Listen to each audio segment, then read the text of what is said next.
vrai que quand on a vu le panneau Nouméa, ben voilà, c'était un peu l'émotion depuis 20 mois sur les routes.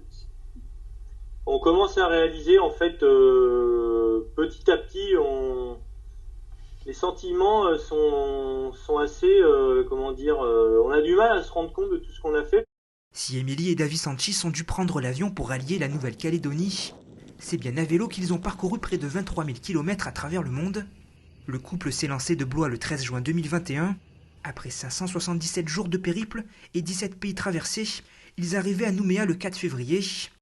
Un défi humain et logistique, l'aventure d'une vie.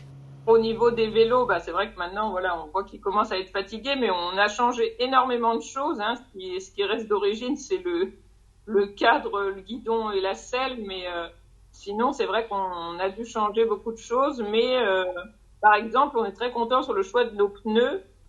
Moi, j'ai crevé une seule fois en 23 000 kilomètres. La logistique a été, a été assez complexe, mais voilà, on s'en est toujours sorti grâce aux réseaux sociaux et grâce à la solidarité des personnes.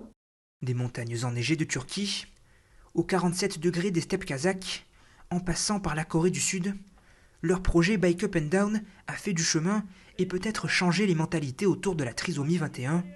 Associations, familles, écoles, les deux berrichons ont multiplié les échanges et participé à près de 150 actions d'inclusion par le sport.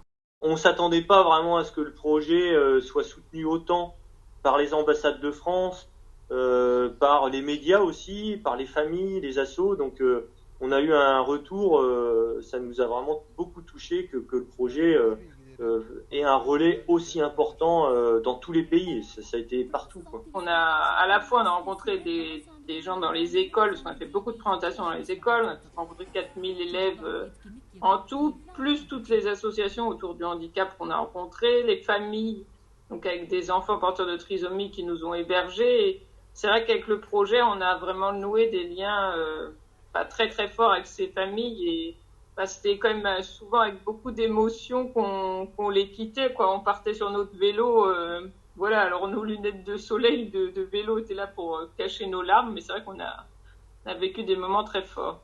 Encore quelques coups de pédale à l'autre bout du monde avant de rentrer. Émilie et Davy sont attendus à Blois le 21 mars.